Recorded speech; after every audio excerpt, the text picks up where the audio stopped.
Қайырлы күн. Мен айтпаққа Әйгерім Нұрәліқызы. Алматы облысы Ұйғыр ауданы нөмірі 4-ші Шонжорда мектебі коммуналдық мемлекеттік мекемесінің қазақ тілі мен әдебиеті пәнінің мұғалімі боламын. Бүгінгі менің сабағым 7-ші сыныптарға арналған қазақ әдебиеті сабағы.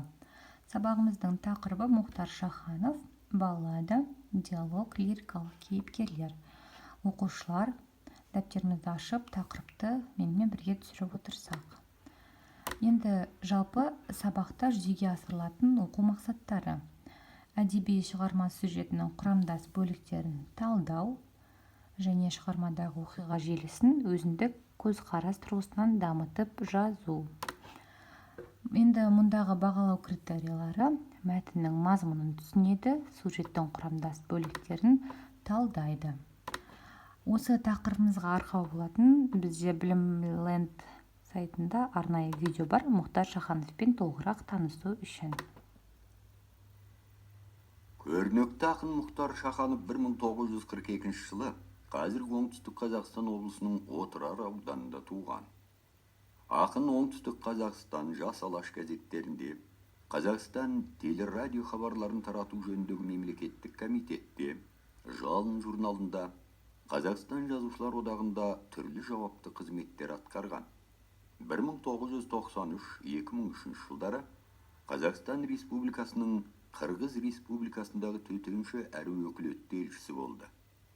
Қазір Жалын журналының бас редакторы. Ақын бірнеше рет Қазақстан Республикасы парламент мәжілісінің депутаты болып сайланды. Қазақстанның халық жазушысы және Қырғыз Республикасының халық ақыны атанған Мұхтар Шаханов Қазақстан Республикасы мемлекеттік сыйлығының, Түрік Республикасының түрік дүниесіне қызметі үшін халықаралық сыйлығының және Қырғыз Республикасының руханият халықаралық сыйлығының, ЮНЕСКО-ның Борукер клубы сыйлығының, Біріккен ұлттар ұйымының қоршаған орта жөніндегі бағдарламасы сыйлығының, соңғы 10 жылдықтағы туындыларын ең көп адам оқитын ақын тәуелсіз сыйлығының иегері. Ақынға жазагер жады космоформуласы туындысы үшін халықаралық Калифорния ғылым, индустрия, білім және өнер академиясының Альберт Эйнштейн атындағы алтын медалі берілді. Ол 2002 жылы түркі тектес халықтар арасындағы ең үздік әлем ақыны атанды. Ақынның тұңғыш өлеңі Сырдария 1959 жылы, Бақыт атты алғашқы өлеңдер жинағы 1966 жылы жарияланды. Ақынның адам бойындағы адамгершілік ізгі қасиеттерді, махаббатты, достықты, адалдықты жырлаған балладалар, қырандар төбеге қонбайды, махаббатты қорғау, ғасырларды безбендеу өлеңдер жинақтары, тана көз, күре тамырды іздеу, сенім патшалығы, нарынғұм зауалы тағы басқа поэмалары, жазагер жады космоформуласы атты өлеңмен жазылған романы, тіл, ұлттық рух, космополиттік ағым төңірегіндегі жазылған бірнеше эссе поэмалар енген тілсіздендіру анатомиясы атты кітап жарық көрді. Ол халық сүйіп тыңдайтын бірнеше танымал әндердің авторы. Адамзатты сан ғасырлар бойы толғандырған мәңгілік мәселелерді, рухани құндылықтарды ақындық қуатымен тынбай жырлаған Мұхтар Шаханов шығармаларында терең философиялық таным, өршілдік, нәзік лирикалық әуен жымдаса өріледі. Ақын өркениеттің адасуы романында қазіргі қоғамдағы рухани құлдыраудың нәтижесінде пайда болған жарты адамдар мәселесін көтереді. Рухсыз білімнің зиянды екенін, имандылық, рухани адамгершілік қасиеттерге жете көңіл бөлінбесе, адамзат тұйыққа тірелетінін ашына жазады. Жақсы балалар, керемет видеодан кейін әрі қарай жалғастырсақ. Сабағымызда глоссарияға кезек берсек, жалпы бүгін тақырыбымызға сәйкес, жалпы баллада дегеніміз не? Дәптерімізді ашып жазып қояйық. Жалпы лиро-эпостық сипаттағы шағын сюжетті өлең болып табылады. Мұнда ақын өзінің көңіл күйімен қатар әсер еткен жағдайларды оқиғаға айналдырып суреттейді.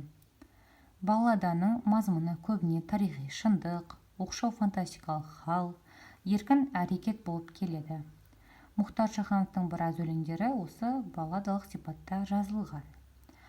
Ал жалпы диалог дегеніміз не, балалар өздерің білетіндей, жалпы біз айтамыз, монолог, диалог. Ал егер осы екі адам арасында сөйлеуші әрекеті, ол диалог болады. Ал егер екеуден көп болса, онда ол полилог болады. Ал осы негізінен монологтан айырмашылығы диалогта сөйлеумен қатар тыңдау механизмі қатар жүреді, балалар. Енді жалпы диалог дегеніміз екі не бірнеше адамдардың кезектесіп сөйлесу арқылы берілетін ауызекі тілдегі ерекше форма болып табылады.